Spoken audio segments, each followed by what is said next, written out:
이 시간 우리 함께 살펴볼 하나님 말씀은 역대하서 우리 30장에 있는 말씀부터 함께 보고자 합니다. 우리 지난 시간 그 히스기야 왕 이야기 초반을 잠깐 다루게 되었는데, 이 히스기야 왕은 북왕국 호세아 왕 3년에 남왕국의 왕으로 등극하신 분이고, 그리고 남왕국의 왕이 되어서 통치하실 때 한 6년 지나면 이제 북왕국 이스라엘이 무너지게 되었던 그런 역사가 있습니다.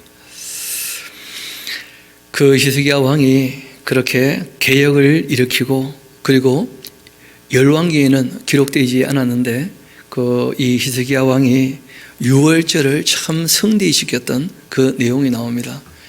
그런데 그 율법에 기록된 대로 온전히 하지는 못했고, 그 일은 아마 요시야 왕 때 처음 있게 되었던 것이었죠. 그러니까 다윗과 솔로몬 때 유월절을 지킨 정도의 그 수준, 그리고 실상 또 1월 14일 날은 유월절 지킬 준비가 너무 안 되어가지고 합의하에 한 달 동안 더 준비를 하고, 그 작은 유월절이라 그러죠, 그렇죠? 2월 14일 날 유월절을 지키게 되었던 이야기가 쭉 기록되어 있는데, 우리 먼저 1절부터 함께 봅시다. 히스기야가 온 이스라엘과, 그러니까 이 히스기야 왕의 그 어떻게 보면 영향력이 북왕국에도 미치고 있다 하는 것을 우리에게 보여줍니다. 그리고 유다의 사람을 보내고, 또 이 에브라임 지파 또 므낫세 지파에게도 편지를 보냅니다. 그리고는 뭐라고 했느냐면, 예루살렘 여호와의 전에 올라와서 이스라엘 하나님 여호와를 위하여서 유월절을 지키라, 그렇게 했다는 거예요.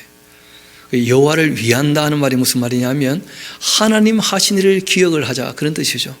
하나님이 원래 유월절을 지키라고 했던 이유는 딴 데 있는 것이 아니지 않습니까? 그 출애굽기 12장 13장 쭉 이어서 말씀하시면서, 하나님이 애굽에서 너희를 건져내시고 해방케 하였던 바로 이날 너희가 정말 이 손목의 기호로 삼고, 그리고 양 미간 사이에 붙여서 꼭 기억을 해야 된다, 그렇게 말씀을 하신 거예요. 하나님 하신 일을 기억하는 것, 그것이 하나님을 위하는 일이기도 하죠. 우리 하나님 어떤 분인지를 알아가는 것이니까. 또 하나님께서 바로 이어서 그 출애굽기 13장에 뭐라고 하셨느냐 하면, 그 장자가 다 죽었는데 이스라엘 장자는 죽지 않았다는 거예요. 그 좌우 임방과 술주에 피를 바르고 이 죽음의 그 천사들이 다 건너갔었기 때문에, 그래서 그 장자는 하나님의 것이니까 하나님께 드리면 좋겠다 하시면서 대속에 대한 은혜를 꼭 기억하도록 부탁을 하신 거예요. 그래서 하나님께서 그 출애굽기 13장에 두 번에 걸쳐서 이 유월절과 함께 하나님이 대속하신 것을 꼭 기억하도록 손목의 기호로 삼고 양 미간에 붙여 꼭 기억하라, 그렇게 말씀하셨죠. 그리고 또 신명기 6장에 가서 말씀하신 것이, 그 마음을 다하고 성품을 다하고 힘을 다하여 하나님을 사랑할 것과 하나님을 경외할 것에 대해서 자녀들에게 부지런히 가르치며, 그리고 집에 붙여놓기도 하고, 또 이 손목의 기호로 삼고 이마에 그 표로 삼아서 잊지 않도록 정말 이 해방케 하셔서 자유케 하시고, 또 대속하셔서 하나님의 것을 삼으셨던 이 하나님에 대하여 사랑할 것을, 경외할 것을 잊지 말도록 부탁을 하신 거예요. 그리고 잘 아시는 것처럼 신명기 11장 가게 되어지면 그때 약속하신 게 있었죠. 하나님의 율례와 법도를 다 따라 지키게 되어지면 늘 약속한 대로 복을 주겠다 하면서 시복의 말씀. 그러니까 우리가 이 땅에서 누리는 모든 것은 다 누구로부터 온다는 거예요? 하나님으로부터. 우리의 삶에 필요한 모든 것들은 다 하나님으로부터 온다. 그 시복에 대해서 은혜 베푸시고 복 주시는 분이 누구신가를 꼭 기억하라는 것이죠. 그래서 이러한 이 네 가지만큼은 꼭 기억하도록, 그래서 이 손목에 그렇게 기호로 삼고 이마에 표로 삼아서 잊지 말도록 그렇게 부탁을 하신 겁니다. 유월절은 특별히 그 하나님께서 꼭 기억하라 하셨던 그 내용 중에 자유케 하셨다. 그래서 그 사실을 기억하자 하는 것이 여호와를 위하여 하는 것이죠. 이어봅시다. 여호와를 위하여 유월절을 지키라, 그렇게 했고, 왕이 방백들과 이스라엘 예루살렘 온 회중과 더불어 의논을 하고, 그리고는 둘째 달에 유월절을 지키려 했다는 겁니다. 그렇게 했는데 이는 성결하게 한 제사장들이 너무 부족했어요. 1월 14일 날 유월절을 하려고 하니까 준비가 너무 안 된 거죠. 또 백성도 예루살렘에 모이지 못했다는 거예요. 알고 보니까 급하게 일이 진행되었던 거예요. 급하게. 그래서 그 정한 때에 지킬 수가 없었다. 1월 14일 날 모이지 못했다는 것이죠. 그래서 왕이 온 회중이 2월 14일 날 하는 것도 어떠냐 하고 얘기를 했을 때 이를 다 좋게 여겼다는 것입니다. 그리고 잘 아시는 것처럼 민수기 9장을 보면 작은 유월절에 대한 얘기가 나오죠. 그렇죠? 1월 14일 날 유월절을 지키지 못하는 사람들이 첫 번째 유월절을 지킬 때에도 있었다는 거예요. 그래서 첫 번째 유월절을 지키게 되었을 때 이때 이제 첫 번째 유월절에 하는 것은 유월절 있고 그 다음에 이제 기념하는 첫 번째 유월절을 얘기하는 거죠.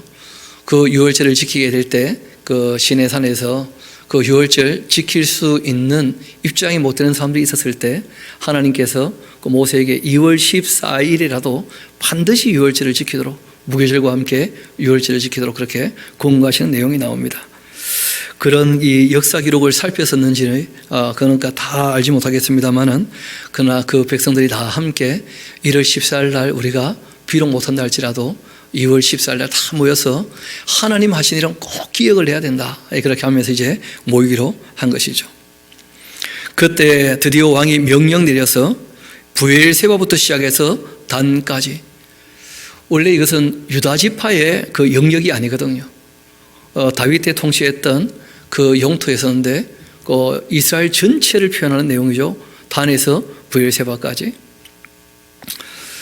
온 이스라엘에 공포하여 일제히 예루살렘으로 와서 이스라엘 하나님 여호와의 그 유월절을 지키라 했는데 그러나 이는 기록한 규례대로 오랫동안 지키지 못하고 있었던 것이었다 하고 얘기합니다.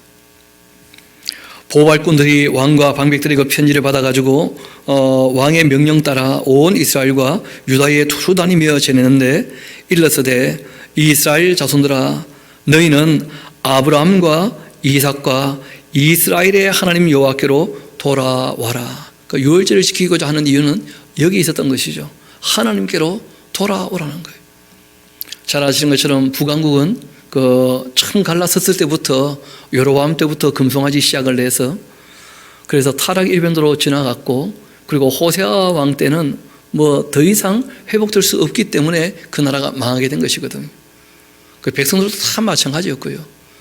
그런데 어떻게 보면 마지막 부름일 수 있어요. 북왕국을 향해서는 이제 곧 아수르에 무너지게 될 것이거든요. 그래서 다 돌아오라 그렇게 이제 외치고 있는 것입니다. 아브라함의 하나님, 이삭의 하나님, 이 야곱의 하나님, 그 이스라엘의 하나님 여호와께로 돌아와라. 그러면 그가 너희 남은 자 곧 이 아수르 왕의 손에서 벗어난 그 자에게로 돌아오실 것이다. 하나님께서 다시 은혜를 베푸실 것이다. 그런 얘기를 해요. 너희 조상들과 너희 형제같이 하지 말라. 그들은 그 조상들의 하나님 여호와께 범죄하였으므로 여호와께서 멸망하도록 버려두신 것 너희가 똑똑히 보는 바가 아니냐.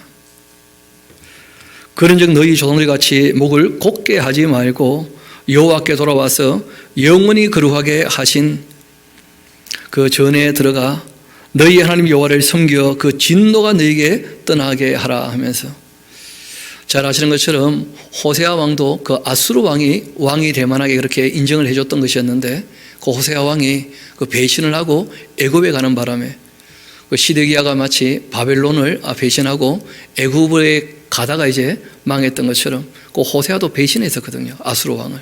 그래서 완전히 망하게 된 거예요. 그래서 이미 아수르에 여러 번 어려움을 당하고 있는 입장이었는데 마지막 어떻게 보면 기회가 있는 것이죠. 하나님께로 돌아오라. 북왕국에서는 그런 음성이 외쳐지게 된 것이고 그리고 남왕국의 이 히스기야 왕이 지금 왕이니까 그 아버지가 아하스는 참 악했는데 그래서 나라가 엉망진창이 되었는데 그런데 이 히스기야가 또 나라를 바르게 하려고 힘쓰고 있을 때 나라가 또 꽤 바로잡아지게 되는 것을 보게 됩니다. 8절 이어 봅시다. 그런즉 너희 조상들 같이 목을 곧게 하지 말고 여호와께 돌아와서 영원히 거룩하게 하신 그 전에 들어가 너희의 하나님 여호와를 섬기며 그 진노가 너희에게서 떠나게 그렇게 하라.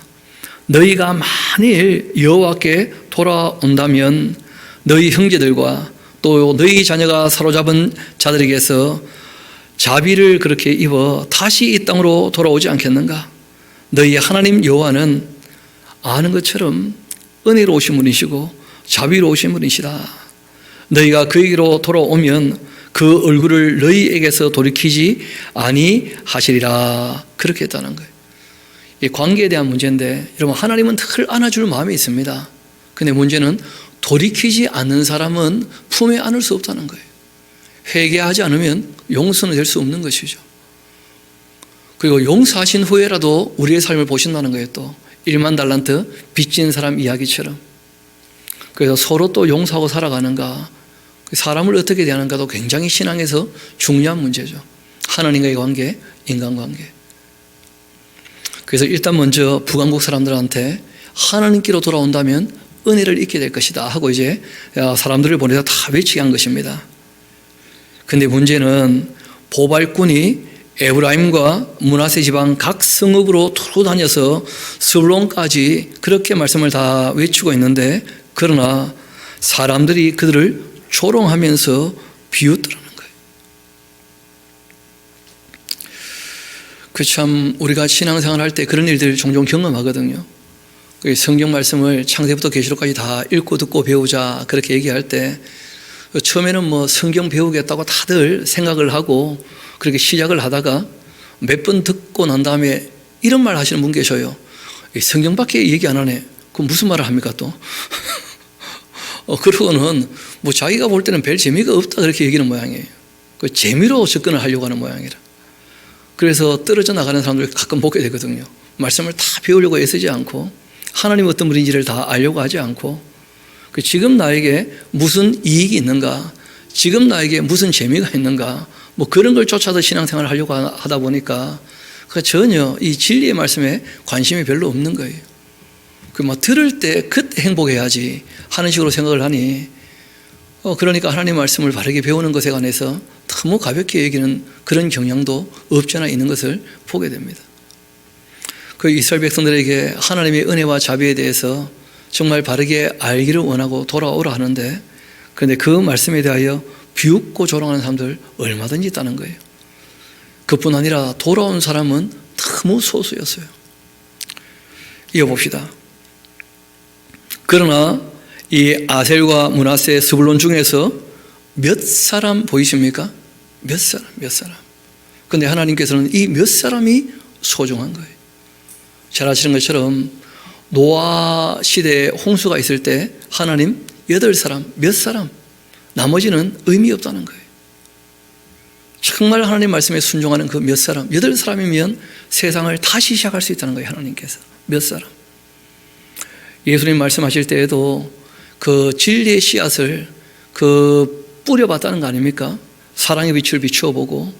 그런데 사람 마음밭이 참 종류가 많던데 보니까 길가 같기도 하고 돌밭 같기도 하고 가시덤불이 나서 전혀 열매가 없는데 거기에 이렇게 표현되어 있죠. 덜어는 옥토에 떨어지더라. 그 사람 마음밭 중에 하나님 말씀을 그대로 받아들이는 사람은 덜어 몇 있다는 거예요. 덜어. 많다는 것이 아니에요. 또 말씀하신 것이 있지 않습니까? 좁은 문, 좁은 길이 있는데 찾는 자가 어떻다는 거예요? 적더라는 거예요. 적어. 몇 사람.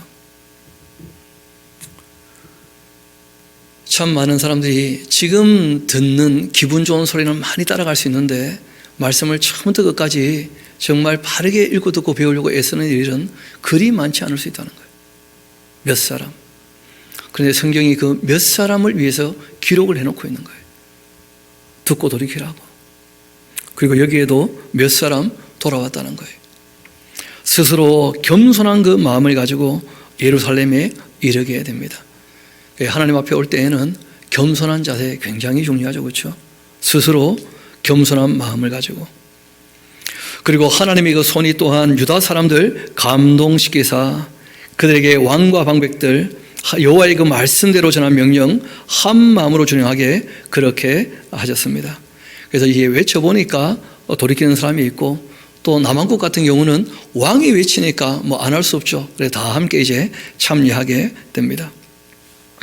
그래서 드디어 둘째 달 이 백성이 무교절 지키려 해서 예루살렘에 많이 모였고 매우 큰 모임이었는데, 무리가 일어나 예루살렘에 있는 그 제단과 향단들 모두 제거하여 기드론 시내에 다 던져버리고, 그리고는 이제 둘째 달 14째 날에 유월절 양을 잡았고, 제사장과 레위 사람들이 부끄러워하여서 성결하게 하고, 너무 준비가 안 돼 있으니까 하나님께 제사하는 것이 참 부끄러울 지경이었는데, 근데 다 그렇게 성결하게 하고 번제물 가지고 여호와의 전에 이르게 됩니다. 또 아시는 것처럼 여태까지 유월절 지켰습니까? 안 지켰습니까? 너무 오랫동안 안 해오다가 하려고 하니까 너무 민망하고 죄송하고 부끄럽고 뭐 그런 것이죠. 그렇게 규례대로 각각 자기들의 처소에 서고, 그리고 하나님의 사람 모세의 그 율법을 따라서 제사장들이 레위 사람의 손에서 피 받아서 그렇게 다 속죄의 피를 다 뿌린 것이죠. 그리고 회중 가운데 많은 사람이 자신들을 성결하게 하지 못했다는 거예요. 그렇게 했음에도 불구하고 자기를 성결하게 하지 못한 사람들이 꽤 있었었는데, 레위 사람들이 모든 부정한 사람을 위하여 유월절 양을 잡아가지고 그들로 여호와 앞에서 성결하게 했는데, 그러나 그 북왕국에서 온 사람들이죠. 에브라임과 므낫세, 이사갈, 스불론의 그 많은 무리는 자기들을 깨끗하게 하지 않고 또 유월절 양을 먹게 되었다. 멀리서 왔던 사람들, 몇 사람 있는데 여기는 또 많이 이렇게 돼 있죠, 그렇죠? 많이란 표현보다는 거기에서 왔던 사람들 대부분 이런 의미입니다. 그러니까 북왕국에서 올라온 사람들은 그 올라와서 이 유월절에 참여하는 것이 급해가지고 미처 정결케 하지도 못하고 유월절 양을 먹었다는 거예요. 원래 정결하지 않은 사람이 유월절 양을 먹으면 어떻게 됩니까? 그 죽는 거죠, 뭐. 그런데 하나님이 사랑하는 마음으로 말씀을 듣고 돌아왔거든요. 그러니까 부족한 것에 관해서 하나님께서 얼마든지 감안하고 안아줄 수 있다는 거예요. 조금 더 이어봅시다. 그렇게 기록된 규례를 어긴지라 히스기야가 그들을 위하여 기도하여 이르되, 선하신 여호와여 사하여 주옵소서. 좋으신 아닙니다. 선하신. 선하신 주님 앞에 찾아왔지만 부족한 부분이 있다는 거예요, 사람이. 그러니까 주님께서 용서해 주시라. 그들의 그 중심을 보시고 그런 것이죠. 결심하고 하나님, 곧 우리 조상들의 하나님 여호와를 구하는 사람들이지 않습니까? 북왕국에서 이렇게 찾아온 것, 그것만 해도 얼마나 귀합니까? 그리고 시간이 여의치 않아 가지고 정결하지 못함에도 불구하고 그 유월절에 참여하게 된 것인데, 하나님 여호와를 구하는 사람 누구든지 비록 성소의 결례대로 깨끗하게 못하였을지라도 사하여 주옵소서 하고 하나님께 기도를 한 거예요. 히스기야가 봐도 그 여지가 얼마든지 있는 것이죠. 사람이 부족해서 준비가 조금 덜 된 것이지 그 마음이 없는 게 아니었거든요. 결심하고 올라온 거다. 그때 하나님께서 히스기야의 기도를 들어주셨다는 거예요. 그 백성을 다 고쳐주셨다는 거예요. 부족한 것은 어떻게 보면 큰 문제가 없습니다. 중요한 것은 방향성이에요. 정말 그렇게 하려고 하느냐는 거예요. 이 사람들이 이것을 또 오해를 해가지고 부족해도 괜찮으니까 대충 하자. 이거는 부족한 게 아니고 방향이 틀린 거예요, 방향이. 하나님께서 부족한 것을 용납해 주시고 안아주셨다면 그 다음에는 정말 바르게 하려고 힘쓰고 애써야죠, 당연히. 그렇게 가야 그게 바르게 하는 것이거든요. 방향이 바른 것이거든요. 여호와께도 그렇게 히스기야의 기도를 들으시고 백성을 고쳐주십니다. 예루살렘에 모인 그 이스라엘 자손 크게 즐거워하고 7일 동안 무교절 그렇게 지켰고, 레위 사람들, 제사장들 날마다 여호와를 그렇게 칭송하면서 큰 소리 나는 악기를 울려 여호와를 찬양했고, 히스기야는 여호와를 섬기는 일에 능숙한 모든 레위 사람들 위로하여 주었고, 이와 같이 절기의 그 7일 동안 무리가 먹고 화목제를 드리고 그 조상들의 하나님 여호와께 감사했다는 거예요. 그 조상들의 하나님 하는 말이 무슨 말이냐면 그 올바른 기록된 계시된 성경을 통하여 바로 그 하나님 여호와라는 뜻이죠. 역사에서 검증되고 확인된 계시된 바로 그 하나님. 왜냐하면 사람들이 하나님 하면서 얼마든지 자기들이 만들어낼 수 있거든요. 우상처럼. 그래서 조상들의 그 하나님 여호와께 하는 말은 굉장히 중요한 표현입니다. 온 회중이 7일 해보니까 너무 좋았다는 거예요. 그래서 다시 7일을 지키기로 결의합니다. 뭐 어차피 1월 14일 못하면 2월 14일 또 하는 것이니까, 그러니까 6월절 원래 뭐 2번 할 수 있는 것이니까 이번에 아예 그냥 달아붙여가지고 2번 그냥 하자 해가지고 그 2월 14일 날 하고 또 7일 더 그렇게 6월절과 무교절을 지키게 된 것이죠.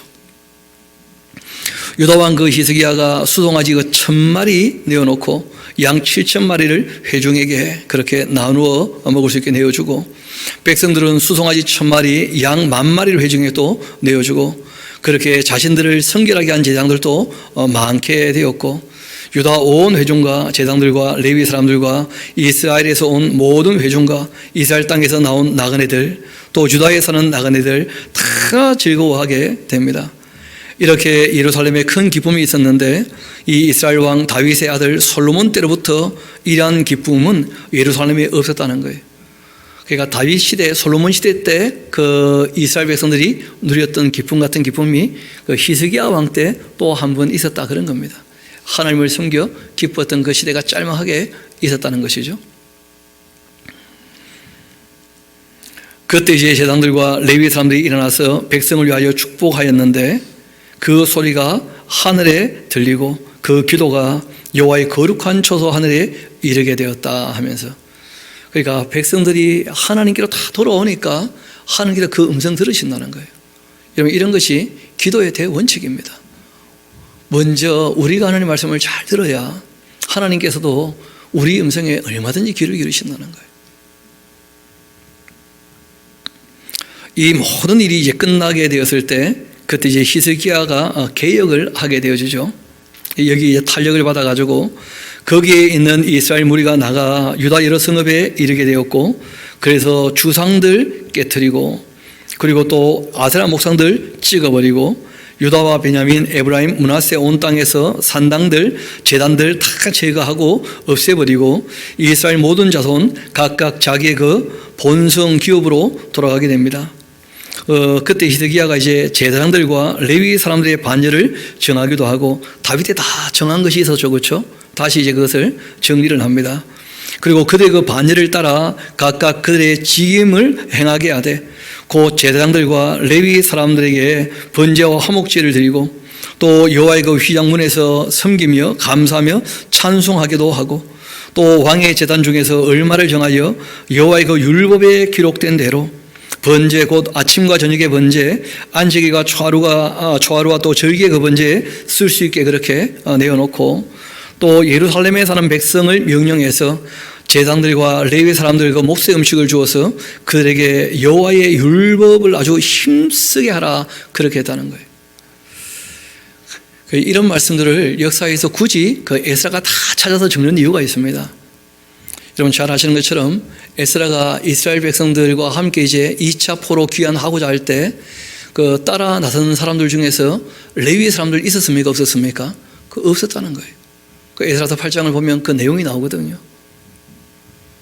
그래서 히스기야 시대를 보라는 거예요. 역사를. 하나님을 섬기면 은혜를 베푸시고 하나님께도 모든 필요한 것들을 공급해 주셨다.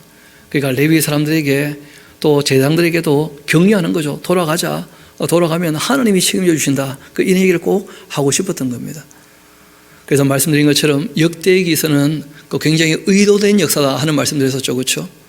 제일 첫 번째는 우리가 어떻게 해서 이 자리에 서 있게 되었는가 하는 것을 이제 얘기하는 것이었고, 두 번째는 다윗과 솔로몬 시대 같은 시대를 좀 만들어 보자 하는 것이었고, 또 역사 가운데 크게 세 가지 이야기를 하고 있죠. 하나님 말씀을 따를 때, 겸손히 하나님을 섬길 때는 항상 약속된 대로 복을 주셨다는 거예요. 그런데 교만하게 되어서 하나님을 벗어기게 되면 복 주신 연후에라도 징계가 반드시 임했다는 거예요. 근데 그런 징계가 임하게 될 때 결국 두 가지였죠. 더 악하게 다름질하는 왕이 있고, 징계가 임해질 때 회개한 왕이 있는데, 여전히 징계에서 깨닫지 못하고 돌이키지 않으면 결국은 심판을 받게 되는 것이고, 회개하고 돌이키게 되어지면 항상 은혜를 베푸셨다, 그런 얘기를 하고 있는 거예요. 중요한 것은 그러한 이제 역사를 얘기할 때 중심에 서 있는 사람은 레위 지파일 수밖에 없다는 거예요. 하나님을 가르쳐야 되니까. 그래서 이 히스기야 왕 얘기를 할 때 그 31장에 많은 분량을 들여서 레위인들 또 제사장들에 대한 이야기를 하고 있는 것인데, 우리 다시 4절 봅시다.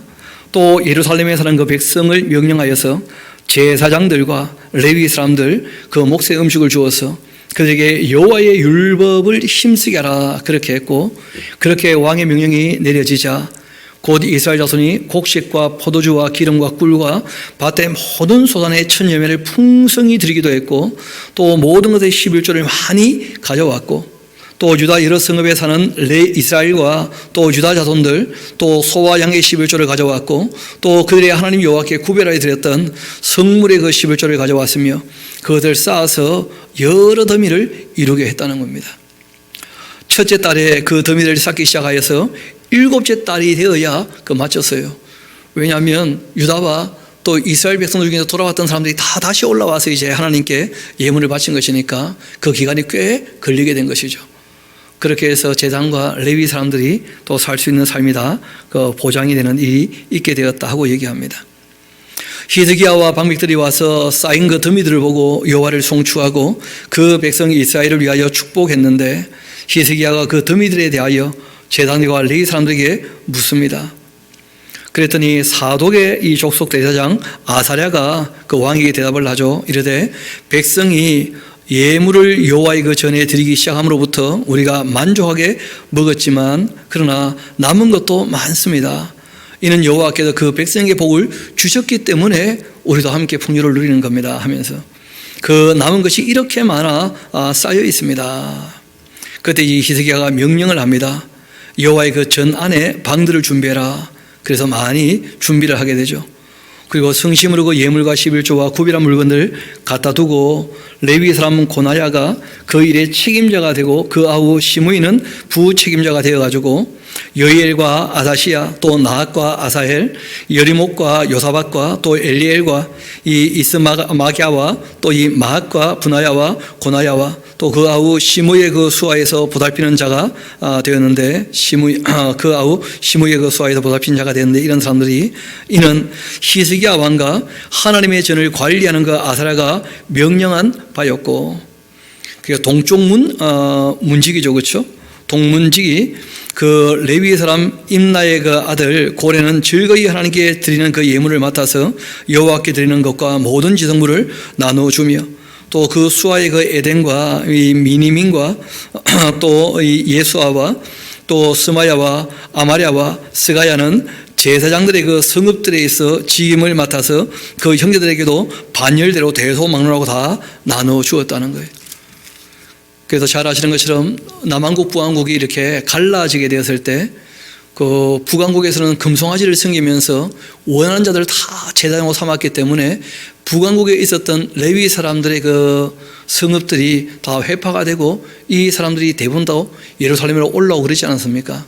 그런데 히스기야 때 북한국의 땅을 많이 회복했었기 때문에 그 성읍들 중에 레위인의 성읍들을 다 다시 회복하려고 그렇게 이제 힘쓰고 그 레위인들에게도 먹을 것을 다 나누어주고 그렇게 했다는 거예요. 그래서 히스기야 왕 때 정말 그 다윗과 솔로몬 시대를 히스기야 왕 때도 참 바라고 원했다는 거예요. 그래서 유월절을 얘기할 때도 뭐라고 얘기합니까? 다윗과 솔로몬 시대처럼 그렇게 유월절을 지켰다 되어 있고, 우리 한번 그 잠언 25장 같이 한번 가볼까요? 그 히스기야 왕 이야기가 잠언에 잠깐 나오는데 우리 잠언 25장 같이 가봅시다. 실제로 이 솔로몬이라는 분이 3,000가지 정도의 잠언을 이야기했는데, 근데 그 잠언이 지금 우리가 보는 것처럼 정리가 된 것은 그 25장 1절을 보면 어느 시대였느냐?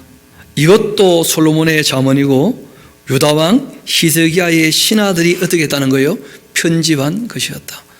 그러니까 히스기야 시대 때 하나님 말씀에 관심이 있었었고 다윗과 솔로몬이 어떻게 하나님을 섬겼는지 관심이 있었다는 거예요. 그래서 히스기야가 그 초반에는 참 잘했다는 거예요. 초반에는. 근데 늘 그렇죠. 초반에 잘하다가 강성게 되었을 때 어떻게 되는 수가 많다는 거예요? 교만케 되는 수가 많다는 거예요.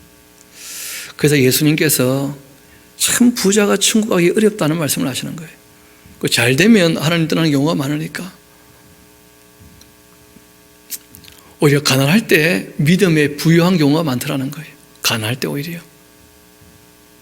하나님을 의지하게 되고 하나님을 섬기게 되고 하는데 부자가 되면 하나님 의지 안 해도 인생 너무 잘 풀리니까 그러니까 신앙에 대해서 부유하기가 쉽지 않게 된다. 뭐 그런 것이죠. 실제로 예수님을 따랐던 사람들 중에 부자가 거의 없었던 거 아닙니까? 뭐 니고데모 정도, 또 아리마대 사람 요셉 정도, 아니면 이제 막달라 마리아가 조금 부자였다 그러죠, 그렇죠? 그래서 예수님 많이 공개했던, 그리고 또 예수님 제자 중에서는 그 요한, 야고보 정도가 그 선주의 아들들이었으니까, 그러니까 뭐 비교해서 조금 부자였지 그 대단한 그 큰 부자 이런 사람들은 없었다는 거예요, 예수님 제자 중에서. 그런 면에서 참 이 요한이나 야고보가 위대한 것이, 여러분 베드로라는 사람은 원래 그 요한 야고보 집에서 그 배 타던 사람 아닙니까? 그러니까 부리는 사람이 어떻게 보면 관계가 있어서. 그런데 늘 베드로를 그 앞세우고 형님으로 모시면서 일하는 그런 모습 봤을 때 그 요한이나 야고보 같은 인물도 참 보통 인물이 아닌 거예요. 그 뭐 우리말로 그냥 속되게 얘기하면 자기 집에 무슨 살던 사람인데 어떻게 보면 그렇지 않습니까? 갈릴리에서 선주가 많지 않았던 거거든요. 그때 요한 집안이 그 선주 집안이었는데 야고보 요한 집안이. 그래서 예수님 제자 중에 부자는 거의 없었다. 그래서 예수님도 늘 그 주의를 주신 그런 일이 있는데, 중요한 것은 역사에서도 끊임없이 얘기를 해요. 잘 먹고 잘 살게 되었을 때 그때 오히려 교만하고 하나님을 떠나는 경우가 많았다. 그런 주의를 주고 있는 것입니다. 이어봅시다. 그 처음에는 잘했다고 말씀드렸으니까요. 역대기하서 다시 31장입니다. 그렇게 다 나누어 주고 16절 3세 이상으로 그 레위 지파 족보에 기록된 남자 외에 날마다 여호와의 전에 들어가서 그 반열대로 직무에 수정된 자들에게도 다 나누어 줍니다. 또 그들의 족속대로 족보에 기록된 제사장들에게 나눠주며 20살 이상에서 그 반열대로 직무를 맡은 레위의 사람들에게 또 다 나눠주고, 또 그 족보에 기록된 온 회중의 어린아이들, 아내들, 자녀들에게도 다 나눠주었으니 이 회중은 성결하고 충실히 그 직분을 다하는 자였고, 각 성읍에서 등록된 사람이 있어서 성읍 가까운 들에 사는 그 아론 자손 제사장들에게도 나누어 주되 제사장들의 그 모든 남자와 족보에 기록된 레위 사람들에게 다 나누어 주었습니다. 이렇게 히스기야가 온 유다에 이같이 행하되 그 하나님 여호와 보시기에 늘 하나님께서 왕들에게 뭘 원하시느냐? 선과 정의와 진실함. 우리가 지난 시간 봤죠? 정직히 행하였다. 선하게 행하였다. 공의롭게 행하였다. 그런 것이 하나님께서 늘 귀하게 보시는 거예요. 선과 정의와 진실함을 그렇게 행했다. 그렇게 하였으니 그가 행하는 모든 일곧 하나님의 전에 수정들은 일에나 율법에나 그 계명에나 그 하나님을 찾고 한 마음으로 행하여 형통하게 되었고, 문제는요, 이 모든 충성된 일을 하고 그 다음에 이렇게 형통하게 되었는데 이 사람이 타락했다는 거예요. 교만해가지고. 그래서 참 안타까운 얘기죠. 히스기야 왕 이야기를 볼 때. 그렇게 이 사람이 교만하게 되니까 그 앞 얘기를 많이 빠뜨려 놓고 있습니다만, 잘 아시는 것처럼 하나님께 도움을 청하지 않고 겁내가지고 어떻게 합니까? 성전에 있는 금을 떼다가 그 아수르 왕에게 갖다 바치고, 또 왕국에 있는 금 갖다 바치고, 왜냐하면 금 1톤하고 은 10톤을 요구했는데 그 다 원하는 대로 갖다 바쳤다는 거 아니에요. 이렇게 충성된 그 삶을 살았고 복을 받았는데, 그런데 그 후에 뭐가 잘못되었다는 거예요. 아수르 왕 사네립이 유다에 들어와 견고한 성읍들을 향하여 진치고 쳐서 점령하고자 그렇게 했는데, 그런데 참 다행한 것은 이 사네립에게 그 아수르 왕에게 참 어려움 당하게 되었을 때 그때 다시 정신 차려서 누구한테 도움을 바라게 됩니까? 결국은 하나님께 도와주시라. 왜냐하면 금을 1톤, 은 10톤 받고 안 돌아가니까 이제 그때라도 하나님께 돌이키게 되었다는 건데요. 이어봅시다. 히드기야가 사네립이 예루살렘을 치러 온 것 보고 그 방백들과 용사들과 더불어 의논하고 성 밖의 모든 물건은 다 막아버렸습니다.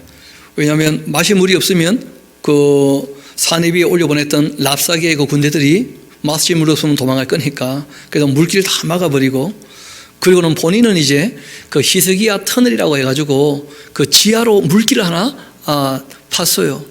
그리고 그 히스기야 터널이 그 발견되었죠. 20세기에 와서. 그래서 정말 성경에 말씀하신 그대로 다 그 일이 있었구나 하는 것을 알게 된 것인데, 그 한번 그 이런 궁금하시면 구글에 가서 히스기야 터널 이런 거 쳐보면 그거 나옵니다. 다. 아주 상세하게 잘 나와요. 이어봅시다. 3절, 그 방백들과 용사들과 더불어 의논하고 성 밖의 모든 물건을 막고자 했고 그들이 도왔습니다. 이에 백성이 많이 모여 모든 물건과 땅으로 흘러가는 시내를 막고 이르되, 어찌 아수르 왕들이 와서 많은 물을 얻게 하리요. 그렇게 하고는 히스기야가 힘내어 가지고 무너진 모든 성벽을 보수하고 망대까지 높이 쌓고 또 외성을 쌓고 다윗성의 밀로를 건축하게 하고 무기와 방패를 많이 만들고 군대 지휘관들을 세워서 백성을 거느리게 하고 성문 그 광장에서 자기 앞에 무리를 모으고 말로 위로하여 이르되, 너희는 마음을 강하게 하며 담대히 하고 아수르 왕과 그를 따르는 온 무리로 말미암아 두려워하지 말며 놀라지 말아라. 우리와 함께 하시는 이가 그와 함께하는 자보다 크다는 거예요. 그 우리와 함께 하시는 이는 누구십니까?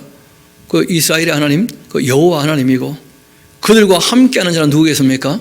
그 악령들의 세계죠. 그 타락한 천사니까 하나님하고 원래 게임이 안 돼요. 수준 자체가, 레벨이. 그래서 악령들, 이 귀신들은 천사와 이 레벨이 같은 것이고, 그래서 이제 미가엘하고 그리고 사탄하고 싸우는 그런 장면도 나오는데, 오늘 우리가 찬양을 부를 때에도 주 예수님께서 큰 싸움 하신다 되어 있는데, 예수님 싸움은 끝났습니다. 이미 예수님은 승리하셔서 보좌 오른편에 앉아 계시고, 이제 우리에게 남아있는 싸움이 있어요. 우리에게 남아있는 싸움이. 끝까지 이겨야 한다고 우리에게 부탁하신 거예요. 우리에게 도와주실 것이니까. 7절 다시 봅시다. 너희는 마음을 강하게 하며 담대히 하고 아수르 왕과 그 따르는 온 무리로 말미암아 두려워하지 말며 놀라지 말라. 우리와 함께 하시는 이가 그와 함께하는 자보다 크다. 그와 함께하는 자 요 육신의 팔이고 우리와 함께 하시는 이는 우리의 하나님 여호와이시다. 반드시 우리를 도우시고 우리를 대신하여 싸우실 것이다. 그렇게 하며 백성이 유다왕 히스기야 이거 말로 말미암아 안심하게 됩니다.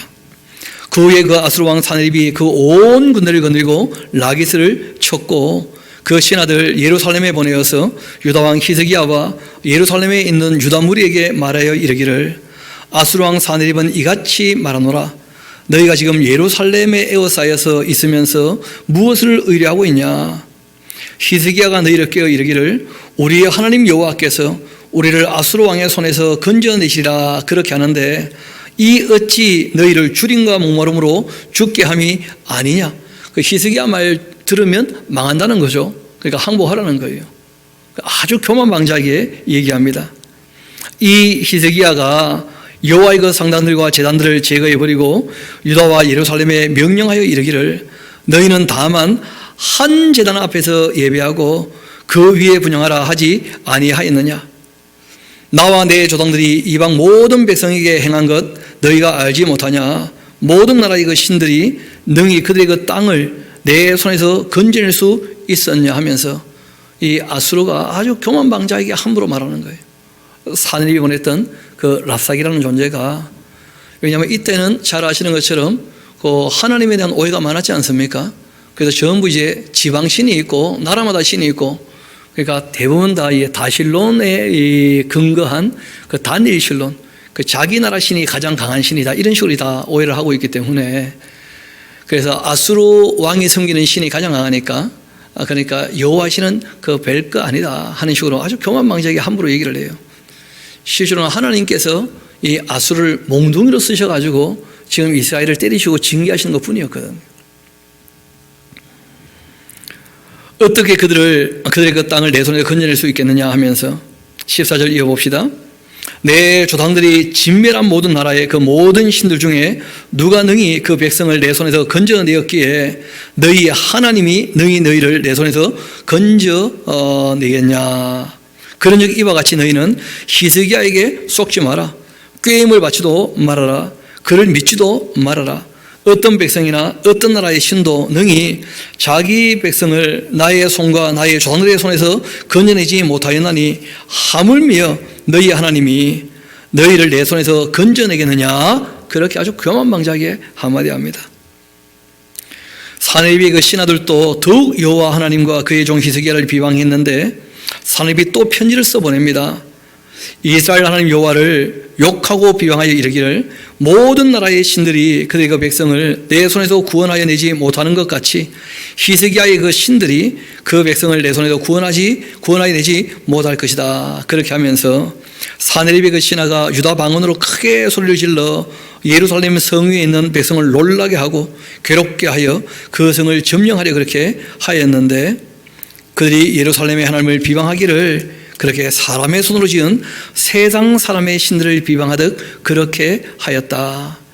이러므로 그랬기 때문에 이 사내립이 아주 교만방자에게 하나님께 너무 함부로 말했기 때문에 히스기야 왕이 아모스의 아들 선지자 이사야와 더불어서 하늘 향하여 부르짖어 기도했고 여호와께서 천사를 보내어서 아수르 왕의 그 진영에서 모든 큰 용사와 대장과 지휘관들을 멸해 버리셨다는 거예요.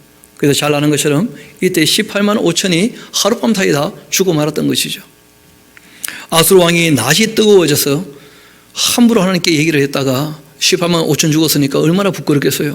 낯이 뜨거워져서 그 고국으로 돌아갔더니 그 시내 전에 들어갔을 때 그 몸에서 난 자들이 거기서 칼로 죽였더라. 그러니까 아들들이 죽여버린 거예요. 아버지를. 자기들이 권력을 잡으려고. 이와 같이 여호와께서 히스기야와 예루살렘 주민을 아수르 왕 사내립의 손과 그 모든 적국의 손에서 구원하여 내사 사면으로 보호하시매 여러 사람이 예물을 가지고 예루살렘에 와서 여호와께 드리고 또 보물을 유다 왕 히스기야에게 드린지라 이후부터 히스기야가 모든 나라의 눈에 존귀하게 되었다. 바깥쪽으로는 그렇게 되었는데 잘 아시는 것처럼 안으로는 또 문제가 있었죠. 히스기야가 두 번 크게 잘못한 것이 있었는데 하나는 15년 생명을 연장시켜 달라 했던 것이었고 또 하나는 병이 나은 다음에 그 모든 이 왕궁에 있는 보물 창고를 바벨론 사람들에게 다 보여줬던 일이었던 것이죠. 그래서 이 에스라 입장에서는 그 히스기야 왕의 과오에 대해서 그렇게 상세히 적어놓지 않습니다. 왜냐하면 좋은 점을 본받지 않은 것이 목적이니까요. 그러나 뭐 언급 안 하고 넘어갈 수는 없어서 잠깐 언급을 해놨는데 그 열왕기나 이사야서를 보면 그 뒷얘기가 좀 더 상세하게 잘 나와 있죠. 이어봅시다. 그때 히스기야가 병들어 죽게 되었고 또 여호와께 기도하며 여호와께서 그에게 대답하시고 또 이적을 보이셨는데 그러나 이렇게 돼 있는 거예요. 그러니까 우리는 생명 15년 연장된 것만 자꾸 얘기하는데 그냥 은혜 받고 난 다음에 교만하게 되어서 문제가 되었다는 거예요. 실제로는 그 죽으라 할 때 죽었으면 더 좋았을 뻔했어요. 어떻게 보면 므낫세 같은 괴물단지가 왕이 안 될 수 있으니까. 실제로 남왕국이 멸망하게 된 것은 므낫세 때문이었거든요. 히스기야 마음이 교만하게 되었고 그 받은 은혜를 보답하지 않았다는 거예요. 그 15년 기도에서 영향받았다. 그게 중요한 게 아니에요. 은혜야 지금도 베푸십니다. 불신자에게도 베푸시고 악한 자에게도 베푸셔요. 비를 내리시고 빛을 비주시고 항상 하나님께서 은혜로 대해 주십니다. 사람을. 그들이 지었던 죄대로 대하신다면 남아있는 사람 아무도 없는 것이죠. 실제로. 그런데 그 은혜에 대하여 어떻게 반응하느냐가 중요한 거예요. 그 받은 은혜를 보답하지 아니함으로 진노가 그와 유다와 예루살렘에 내리게 되었다. 이 히스기야가 마음의 그 교만함을 뉘우치기도 했는데 마지막에는 예루살렘 주민들도 그와 같이 하였고 여호와의 그 진노가 히스기야의 그 생전에는 그에게 그래서 내리지 아니하였다. 이렇게 히스기야가 부와 영광이 지극하게 되었다. 왜냐하면 바깥쪽으로는 뭐 아수를 무너뜨린 나라니까 주변 나라들이 얼마나 많이 조공을 또 바쳤겠어요. 그래서 아주 부강하게 되었는데 문제는 이에 은금과 보석과 향품과 방패와 온갖 보배로운 것들을 위하여 창고를 세우기도 하고 곡식과 새 포도주와 기름의 그 산물을 위하여 창고를 세우고 또 온갖 짐승의 외양간 세우며 이 양떼의 우리를 갖추며 양떼와 많은 소떼를 위하여 성읍들을 세웠었는데 이는 하나님이 그에게 재산을 심히 많이 주셨기 때문이었다. 이 히스기야가 또 기온의 윗샘을 막아 그 아래로부터 다윗성 서쪽으로 곱게 끌어 들였으니 히스기야가 그 모든 일에 형통하였더라. 그러나 이 바벨론 방백들이 히스기야에게 사신 보내어 그 땅에서 나타난 이적을 이 물에 물을 때에 하나님께서 히스기야를 어떻게 하셨다는 거예요? 떠나버리셨다는 거예요. 이 사람이 인간적인 자랑, 자기의 부를 자랑한 거예요. 우리가 예레미야서 9장을 늘 살피지 않습니까? 지혜도 자랑하지 말고 용맹도 자랑하지 말고 부도 자랑하지 말라고. 그런 것을 자랑하면 하나님과 함께 하는 거 싫어하신다는 거예요. 역겨워서.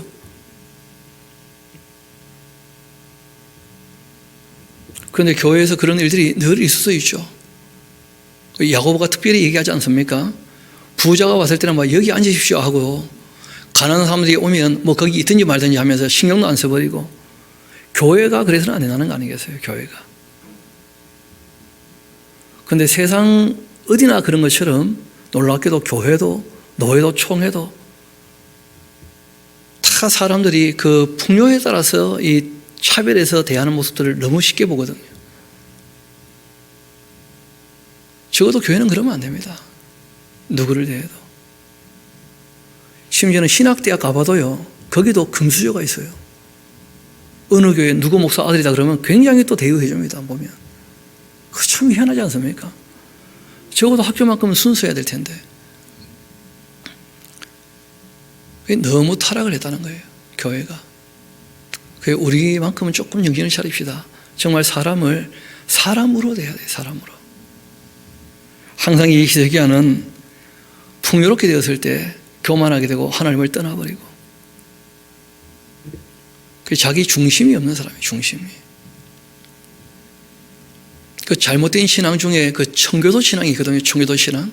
그게 뭐냐면 그 맑을 청자를 우리가 쓰는데 실제로 청교도 신앙은 정말 깨끗하고 맑게 신앙생활하자 그런 게 아니었어요. 청교도 신앙은 신앙생활 잘하면 부자가 된다는 거라. 정광훈 씨가 하는 그 청교도 학교가 그런 거 아니에요. 다. 신앙생활 잘해가지고 하나님께 복받아서 부자 되지 않은 거 아니에요. 다. 그런 것은 사기에 가깝고 그냥 악한 겁니다. 신앙은 그런 것이 아니거든요. 그런 풍요를 자랑하는 것 자체가 하나님께서 떠나시고자 하는 그런 요소가 되고 말아요. 하나님이 이 세계를 떠나시고 그 심중에 있는 것 다 알고 하셨다는 거예요. 무엇을 자랑하는지.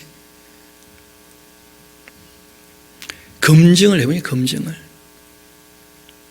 히스기야 그 남은 행적 그 모든 선한 일, 또 아모스 아들 선지자 이사야의 그 묵시책이나 유다와 이 이스라엘 여러 관계 다 기록되어 있다. 그 이사야의 묵시책, 실제로는 계시책이죠. 이사야서. 그리고 이제 열왕기 다 있지 않습니까? 거기에 이제 이 내용들을 좀 더 살펴보라는 거예요. 앞뒤 관계를 잘 살펴서. 왜냐하면 에스라는 의도한 내용만 기록할 거라는 거예요. 잘한 점을 어떻게 하자고요? 본받자. 그런데 문제는 잘하고 은혜 받고 복 받은 연후에 교만하게 되어서 버림받을 수 있으니까 정말 주의하자 하는 얘기를 하고 있는 것이죠. 히스기야가 그 조상들과 함께 누웠고 온 유다 예루살렘 주민이 그 다윗의 자손의 묘실 중 높은 곳에 장사하여서 그 죽음에 그에게 경의를 표하였더라. 그리고 그 아들 므낫세가 대신하여 왕이 되었는데 우리 33장 1절만 한번 봅시다. 므낫세가 왕위에 오를 때 나이가 몇 살이었다고요? 12살. 여러분 히스기야가 몇 년 더 연장받게 되어지죠? 15년. 그러니까 생명 연장 받았을 때 그때 태어난 아이가 므낫세라는 괴물단지. 그리고 이제 이 33장부터 시작해서 36장까지가 결국 이제 남한국 유다가 어떻게 무너지게 되었는지, 요시아 왕이 잠깐 개혁을 일으키고 바르게 하려고 애썼지만 므낫세가 워낙 악을 행했고, 그리고 이 남한국 유다 사람들 또 돌이켰던 이스라엘 사람들 다 함께 타락하고 말았기 때문에 그 요시아 왕이 애를 써봤지만 전혀 회복되지 못하고 그렇게 결국은 무너지고 말았다는 얘기는 우리가 다음 시간에 이어서 그렇게 함께 살펴보도록 하시겠습니다. 이 시간 우리 함께 기도하도록 합시다. 개인적으로 다 말씀 앞에서 하나님 앞에 기도할 내용들이 있는 줄 아는데, 우리 조용히 정말 이 말씀으로 우리가 마음을 씻을 뿐 아니라 내가 정말 추구하는 것, 내가 정말 바라는 것, 내가 자랑스러워하는 것이 무엇인지를 다시 한번 돌이켜 생각해 보도록 합시다. 그리고 무엇보다 이 역사에서 끊임없이 얘기하고자 하는 것이 뭐냐면, 몇 사람이 돌아온다 할지라도 하나님께 돌아올 수 있도록 우리가 그 일을 위해서 말씀을 처음부터 끝까지를 다 가르치고, 우리 하나님 어떤 분인지에 대해서, 무엇을 하셨는지에 대해서 우리가 부지런히 그렇게 얘기하고 있는데, 우리가 몇 사람이라 할지라도 우리에게 주어진 일들을 끝까지 잘 감당해 나갈 수 있도록 우리 시간 함께 또 우리 교회에 주어진 그 사역을 위하여 또 기도하면 좋겠습니다. 우리 시간 조용히 함께 말씀 앞에 자신을 내려놓고 하나님 앞에 기도하도록 하시겠습니다.